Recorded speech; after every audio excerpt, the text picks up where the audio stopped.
Hello, my name is Emma Devlin, and I guess I shouldn't say love because that makes me sound like a psychopath, but I'm really interested in true crime. And I figured maybe some of y'all are also interested in true crime, so might as well try to talk about it. I'm also interested in crafting, but I'm not very good at it. So I thought maybe you'd want to watch me craft and talk about crime. So in this first episode, I'm going to be making a sweatshirt with my Cricut. I have the maker model, and I'm going to be kind of walking you through that process while also talking to you about serial killer David Berkowitz. So I know when I first started crafting using my Cricut, I would join these Facebook groups and they'd be talking about all these things and I didn't have any idea what they were talking about. So I thought I'd start at the very beginning. So I went on to Etsy and I searched for it's called an SVG or a PNG. They're just different types of images that you can use to craft with your Cricut. And I found what I wanted.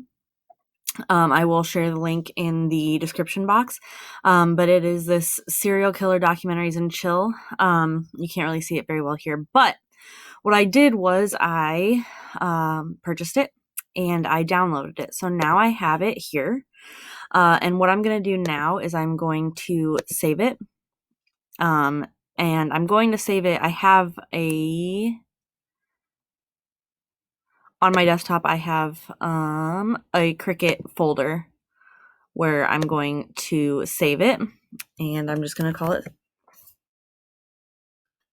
whatever it's called because that's what I just clicked. So cool. And then I'm going to just really quickly go into my folder and make sure it's there because, like, knowing my life, it's probably not. It's there. It's right there. So what I'm going to do is I'm going to open my Cricut design space. And while that starts waking up, I'm going to introduce you really quickly to David Berkowitz. So David Berkowitz, also known as the son of Sam Killer, was born, his given name was Richard David Falco. And he was born to Betty Broder, on June 1st of 1953. Betty wasn't married at the time, didn't have a partner per se. So who his father is kind of been a mystery. And he found out later that could have been just a fling. So Betty was unable to keep and care for Richard, so she put him up for adoption when he was born, and he was adopted by Nathan and Pearl Berkowitz. They were Jewish American hardware store retailers, really good family. If you know a bit about serial killers, you know that a lot of them come from not super great backgrounds. David actually, other than, being put up for adoption by Betty, was raised by nice people. Nathan and Pearl decided to rename him. They just switched around his name. So instead of Richard David, he became David Richard Berkowitz. He had an above average intelligence, but his teachers said that he was more interested in small crimes. So he was kind of known to start fires when he was a kid, which is something that is common in people that end up becoming serial killers. His neighbors described him as being a little bit different. He was difficult. They thought he was spoiled, and he tended to act a bit like a bully.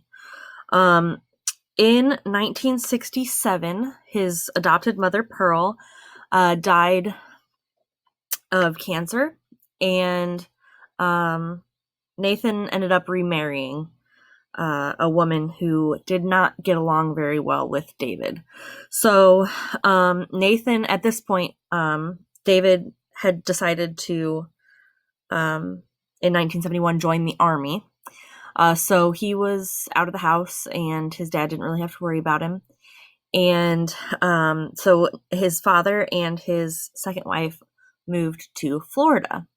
David joined the army in 71 and ended up serving for 3 years. When he got out of the army, he ended up writing a letter to his dad that was a little bit telling. I'm reading this from a book called Serial Killers and Psychopaths, which was in the book annex at Barnes & Noble for $5. He said in 1975 that the world is getting dark now. I can feel it more and more. The people, they are developing a hatred for me. You would not believe how much some people hate me. Many of them want to kill me.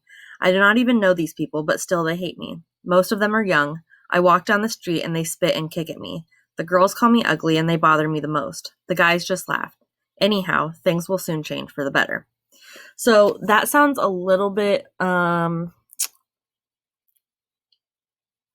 don't really know the right word for it, but he thinks that these people that he doesn't know hate him, which is a characteristic of a mental illness. We're going to take a pause and craft. So we'll just pause there. He left the army after 3 years of serving in 1975. And we are going to insert our image so that we can start our project. So what I do is I went to Cricut Design Space and I clicked on New Project. And this is the easiest thing in the world. So watch, I'm going to say that and I'm going to forget how to do it. I'm going to go to Upload and I'm going to click Upload Image, Browse. And then I'm going to go to my Cricut files and I'm going to find the one that I just saved. And it's like 4-9 something 12. I'm going to open it and it's going to give me a preview. So over here, I'm going to make me a little bit smaller. Over here, you can see that there's simple, moderately complex, and complex. So if you have like a lot of colors you're working with, you're going to want to go for complex, but since it's just red, I'm going to choose simple and continue.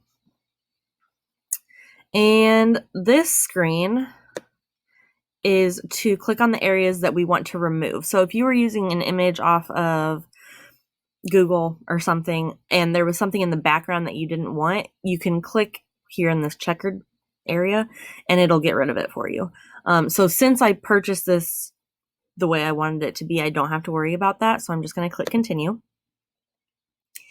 And it is going to ask me if I want to save it as a print then cut image or just a cut image. So your options are that you can buy vinyl that you can print on from your computer, and you could print it out and it would be red over the white vinyl. But I bought some red Cricut brand vinyl from Michaels, so I'm going to use that. So I don't need to print anything, so I'm going to save it as a cut image, which means I'm just going to plug my machine right in and it's going to cut onto the vinyl. So that's going to take me to where I have downloaded my images. It's going to be this one, and I want to insert it. So that's going to insert it on my canvas, and it's going to be way too big. Your Cricut can print your mat size, which is a 12 by 12. And I've figured out that for most projects, like wearable projects, 11 by 11 is pretty good for like my size. If you wanted to take up like the whole front of your shirt. And I'm showing you the shirt. I didn't make the shirt, so sorry. So what I'm going to do is I'm going to go up here to this little lock and I'm going to change the width to 11 and I'm going to change the height to 11 so that it is this size. If you can see, it's not to scale, obviously. It'll take up almost this entire mat, when I cut it. So I'm going to go over here to make it. And as you can see, it's right side right. It's looks correct. You don't want it to look correct. You want it to look backwards because when you cut into your vinyl, it's going to cut the vinyl side, the side that you're going to flip. So you're going to want to go over here to mirror, which is then going to flip everything backwards. And you're going to come over here to continue. And then we need to connect our maker. So I'm going to tell you a little bit more about David before we go and print this out. And while I'm telling you, I'm going to go ahead and battle with my vinyl because this is the trickiest part. I just got a new mat. It's a Cricut mat. They're self-healing, but they do get unsticky eventually. My other one's getting unsticky, so I decided to break out a new one. Issue being, it's incredibly sticky, so when I try to stick my vinyl on, it's always a battle. So there's that. So after David left the army, he went and he located Betty, who told him of the men who potentially could have been his father, but refused to be a father figure for him. Oh, quickly. So there's the shiny side and the not shiny side. The not shiny side is going to go face up. So you're going to put the nice side, the pretty side down.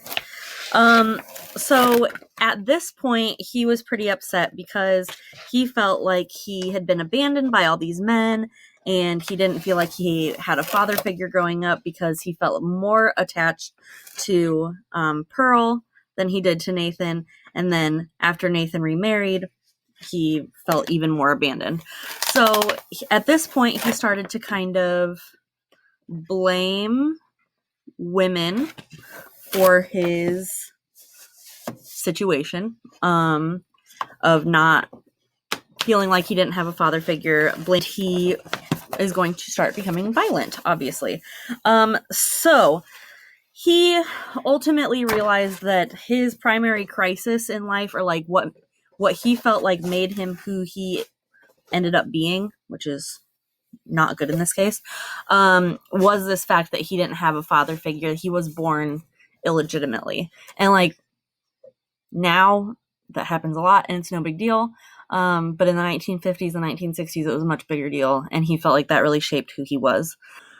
His first crime happened in December of 1975 in Co-op City, where he stabbed two women. One of them was unidentified, and the other one was 15-year-old Michelle Foreman, and they both lived.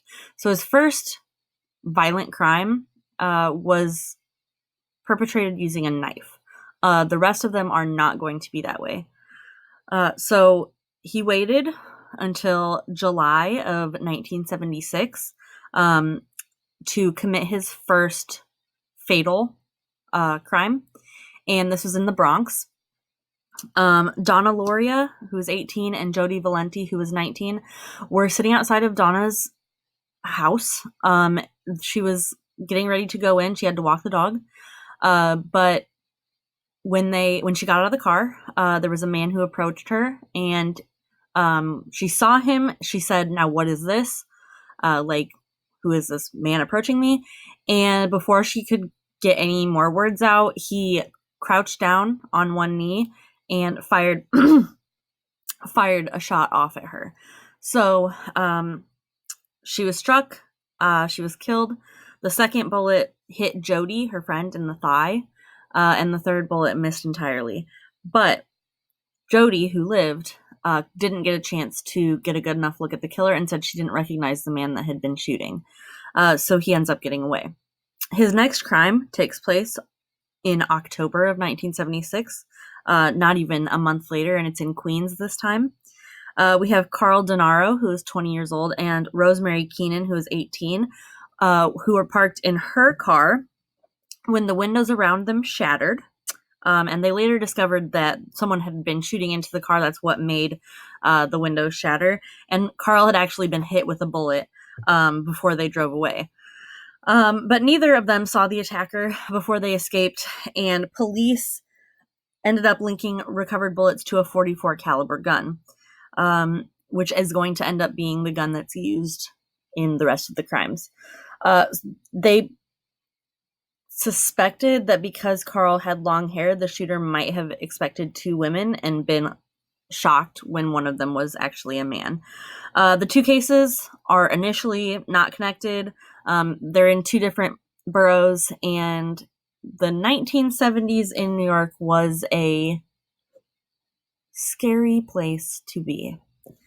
Okay, I'm going to go cut this and then we will get back to our crime. Okay, I am back. I have cut out my vinyl. And now I have to weed it. Weeding it just basically means that you're going to take off the parts of the vinyl that you don't want to transfer onto your project.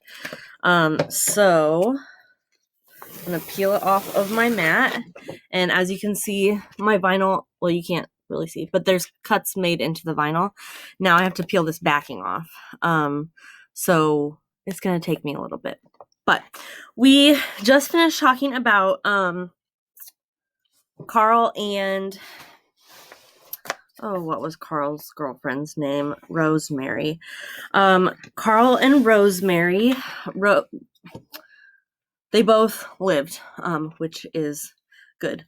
However, the police had not yet connected the two cases, mostly because, like, New York is kind of a crazy place.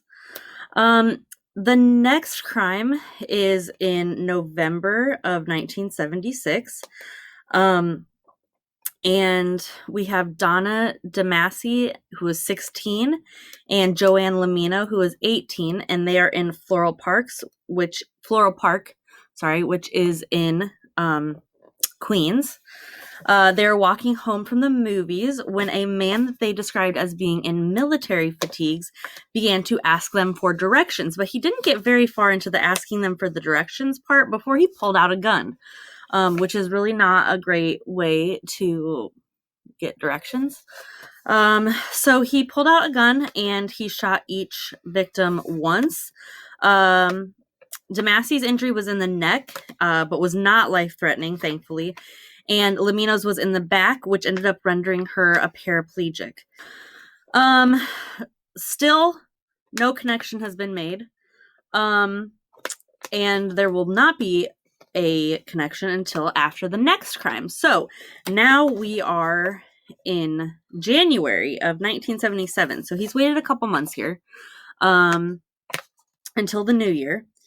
And we're still in Queens. We have Christine. I'm not sure exactly how to say her last name. It's Freund. I'm going to say Freund. And she is with her fiance, John Deal. She was only 26 and he was 30. And they were sitting in their car before they were going to go to a dance hall. Remember, this is the 70s, so like disco. They're sitting in the car and 3 gunshots are fired into the car. So this seems to be not a coincidence, right? This firing into the car thing seems to be happening with a lot of the crimes, which is a hint to the police. Deal, the man, suffered minor injuries, but when Christine was hit, she was hit twice, and she died in the hospital. So at this point, police have decided that there is probably a connection in the crimes. It seems like the whole .44 caliber bullet thing and shooting into the car, along with the fact that the victims all tend to be young women with dark brown hair. So they have found there to be some consistencies. So there's a lot of pressure on the police at this time to figure out and catch this person, this killer. So they are really going all out trying to get this guy. They are dressing up as women. So they would go incognito, dressed up as women to try to lure the killer. And they also actually accepted a tip from a psychic. And really at this point, all they know to look for is that he tends to dress in military fatigues. They've gotten different reports of different hair colors, so they're still not sure what they're looking for there. And nobody has been close enough to see his eyes or any defining characteristics, anything like that. So really all they're going off of is this. Sometimes he dresses in military clothes. So the next crime happens in March of 1977, again in Queens. So it's starting to narrow down, not just New York, but in Queens. And the woman's name, I'm going to butcher this, I'm sorry. The woman's name is Virginia Voskerichian. Sorry. She was 19. She was walking home from school. She attended Columbia University. And she's about a block away from where the Christine Freund and John Deal shooting occurred. So not far, even though, in New York, blocks are different than they are other places. But not in a whole new section of town. She is walking home from school, so she has her textbooks. She attempts to shield herself from this man, but the bullets end up hitting her head and killing her. So, a couple days later, the police realize and release that the same gun, not just the same caliber gun, but the same gun, was used in both the Loria, so Donna Loria, the girl that needed to walk her dog, and this most recent Voskerichian. It was used in both of those murders. So they realized that this is the same guy. Okay, they had suspicions. Now they know, this is our guy. Okay, so I just finished taking it out. Now I need to do all the little, baby pieces, in the A's and the R's and stuff. So ignore me. I'm going to use my weeder tool to get these little pieces out. But I'm going to keep talking. So, they've realized that the same gun has been used in at least 2 of the cases, which gives them reason to suspect that this same guy has been doing all of them. And it gives them enough evidence that they can start to investigate. So, a month or so later in April, we have another crime. So we have Alex Esau, who was 20, and Valentina Suriani, who was 18, and they are both sitting in her car, which is another thing that seems to be common. They're sitting in a car, and generally, weirdly enough, it's the woman's car, but I guess that would be who would be in the driver's seat, so maybe that's the side he's approaching on. But they're both sitting in the car, and they were both shot twice. So Suriani, the woman, died at the scene, and Alex Esau later died in the hospital. So in this case, both victims died, and the same weapon was used. So at this point, they know that at least this is the same guy. But even more incriminating, the New York Police Department Captain Joseph Borelli is sent a letter. This letter would come to be known as the Son of Sam letter, and I'm going to go ahead and read it to you in full, because there are some pieces of it that are going to be important later on. This is the first letter that is sent to anyone, and it is written in weird block letters, like a classic, what do they call those? Ransom, like a classic ransom note. So it says, I am deeply hurt by your calling me a woman hater. I am not, but I am a monster. I am the son of Sam. I am a little brat. When Father Sam gets drunk, he gets mean. He beats his family. Sometimes he ties me up to the back of the house. Other times he locks me in the garage. Sam loves to drink blood. Go out and kill, commands Father Sam.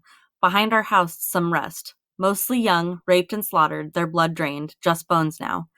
Papa Sam keeps me locked in the attic too. I can't get out, but I look out the attic window and watch the world go by. I feel like an outsider. I am on a different wavelength than everybody else, programmed to kill. However, to stop me, you must kill me. Attention all police. Shoot me first, shoot to kill, or else. Keep out of my way, or you will die. Papa Sam is old now. He needs some blood to preserve his youth. He has had too many heart attacks, too many heart attacks. Ugh, me hoot it hurts, sonny boy. I miss me pretty princess most of all. She's resting in Our Lady's house, but I'll see her soon. I am the monster, Beelzebub, the chubby behemoth. I love to hunt, prowling the streets looking for fair game, tasty meat. The women of Queens are the prettiest of all. I must be the water they drink. I live for the hunt, my life. Blood for Papa. Mr. Borelli, sir, I don't want to kill any more. No, sir. No more, but I must. Honor thy father. I want to make love to the world. I love people. I don't belong on earth. Return me to yahoos. To the people of Queens, I love you. And I will want to wish all of you a happy Easter. May God bless you in this life and in the next. And for now, I say goodbye and good night. Police, let me haunt you with these words. I'll be back. I'll be back. To be interpreted as bang, bang, bang, bang, bang, ugh. Yours in murder, Mr. Monster. So at this point, he has given himself a name. Previously, he had been being referred to as the 44 caliber killer because that's the weapon that he was using. And now he has decided, no, call me Son of Sam. And he refers to someone as Papa Sam. He makes a lot of references to like demonic stuff. And he says that he's going to keep killing. So, psychologist reviewed the letter and the handwriting and determined that the handwriting was similar to a comic book artist. So they started to ask around at different publishers for some comic artist handwriting samples, but it didn't match up. They also, after doing psychological evaluations on the letter, described the killer as neurotic, suffering from paranoid schizophrenia, and believing himself to be victim of demonic possession. I'm going to pause there because here's my vinyl, and I'm going to go iron it onto my shirt, and then I will be back. I am back. Now all that's left is to peel off my transfer paper, and I will have it done. But so we had just left off with the first letter being found. It was addressed to the police captain. But that might not necessarily be the best way to get attention. So at this point, the killer decides it might be better to write to the media. So he writes his next letter to Jimmy Breslin, who was the leading columnist for the New York Daily News. He wrote a second letter to him, and I will go ahead and read you that. And they ended up posting this letter in the paper to try to get him to interact, because they thought that might make it easier to catch him. So this is a letter that was addressed to Jimmy Breslin. Hello from the gutters of New York City, which are filled with dog manure, vomit, stale wine, urine, and blood. Hello from the sewers of New York City, which swallow up these delicacies when they are washed away by the sweeper trucks. Hello from the cracks in the sidewalks of New York City and from the ants that dwell in these cracks and feed on the dried blood of the dead that has settled into the cracks. JB, I'm just dropping you a line to let you know that I appreciate your interest in those recent and horrendous 44 killings. I also want to tell you that I read your column daily and I find it quite informative. Tell me, Jim, what will you have for July 29th? You can forget about me if you like because I don't care for publicity. However, you must not forget Donna Loria, and you cannot let the people forget her either. She was a very, very sweet girl, but Sam's a thirsty lad and he won't let me stop killing until he gets his fill of blood. Mr. Breslin, sir, don't think that because you haven't heard from me for a while that I went to sleep. No, rather, I am still here, like a spirit roaming the night, thirsty, hungry, seldom stopping to rest, anxious to please Sam. I love my work. Now the void has been filled. Perhaps we shall meet face to face someday, or perhaps I'll be blown away by cops with smoking 38s. Whatever, if I shall be fortunate enough to meet you, I will tell you all about Sam if you like, and I will introduce you to him. His name is Sam the Terrible. Not knowing what the future holds, I shall say farewell, and I will see you at the next job. Or should I say, you will see my handiwork at the next job. Remember Ms. Loria. Thank you. In their blood and from the gutter, Sam's creation, 44. Here are some names to help you along. Forward them to the Inspector for use by NCIC. The Duke of Death, the Wicked King Wicker, the 22 Disciples of Hell, John Wheaties, rapist and suffocator of young girls. P.S. Please inform all the detectives working with this slaying to remain. P.S. J.B. Please inform all the detectives working the case that I wish them the best of luck. Keep 'em digging, drive on, think positive, get off your butts, knock on coffins, etc. Upon my capture, I promise to buy all the guys working the case a new pair of shoes if I can get up the money. Son of Sam. So, he has again written a letter and addressed it as Son of Sam. And he says that he will keep killing until they catch him. And he gives a few things that will be seen as hints in a little bit, but we're not there yet. So he says, where will you be on, or what will you have for me for July 29th, which would be the anniversary of his first murder. On June 26th of 1977, again, we're in Queens, we have Sal Lupo, who was 20, and Judy Placido, who was 17, sitting in his car when 3 shots were fired into the car. Lupo was hit in the arm, and Placido was hit in the temple, the shoulder, and the neck, but both of them survived, and neither of them saw the attacker. I find it incredible that this woman was hit in the temple, shoulder, and neck, and none of those injuries were fatal. That is lucky. Nothing happened on July 29th, but a few days later on July 31st in Brooklyn, Stacy Moskowitz, who was 20, and Robert Violante, who was also 20, were parked in his car. They were on their first date. Before leaving, Robert's mom said, "You better be careful." And he said, "Don't worry, Mom, I'm going out with a blonde." Because remember, Son of Sam liked brunette victims. So he said, "Don't worry, I'm going out with a blonde tonight." They went on their first date, and they were talking in the car. And what they happened to be talking about was how scary all of these recent deaths had been. They were talking about the Son of Sam killings. They're talking in the car, and 4 shots were fired into the car. Both of them were shot in the head. Moskowitz ended up dying, and Violante ended up losing his eye.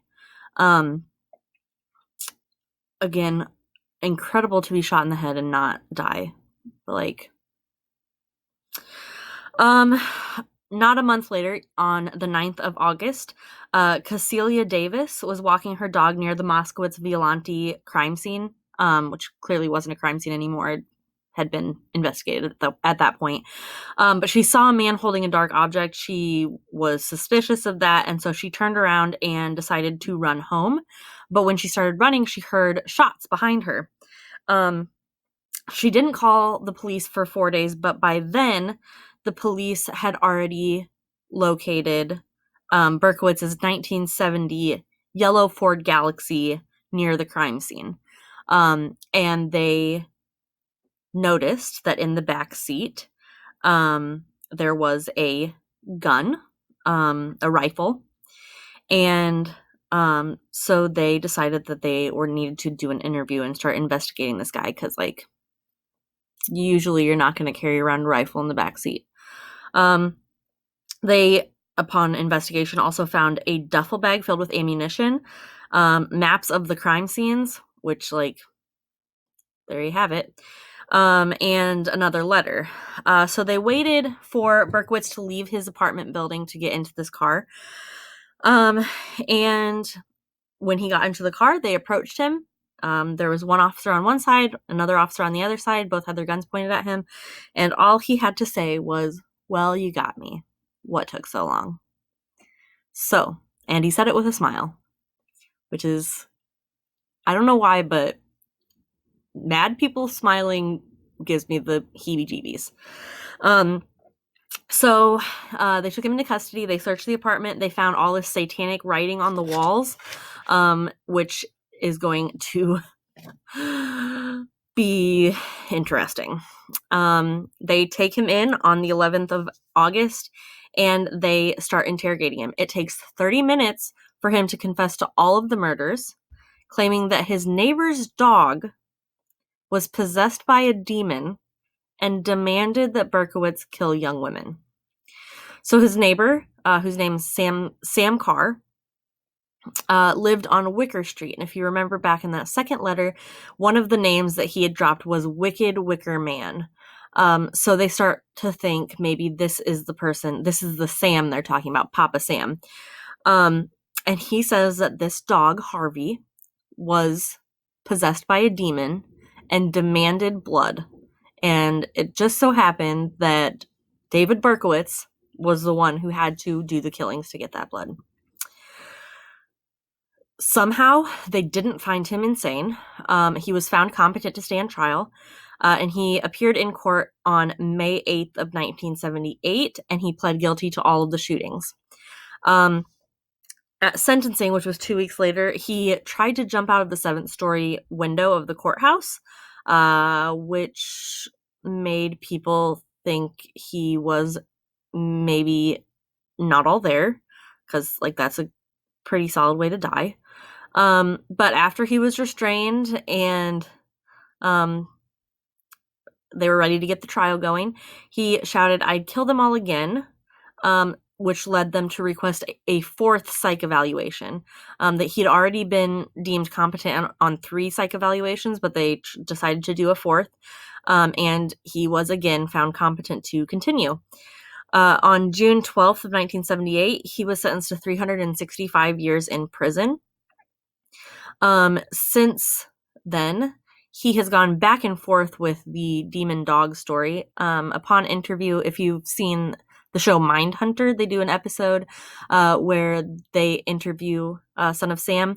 The man who actually did the interview's name was John Douglas. Upon interviewing him, he said that he had been thinking about homicide for years, that he had made up the story to lead detectives off and think that he was crazy. It didn't work. He was deemed competent all 4 times.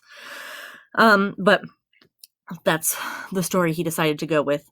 In 1987, I find this part deeply disturbing. He became a born-again Christian and renamed himself Son of Hope instead of Son of Sam.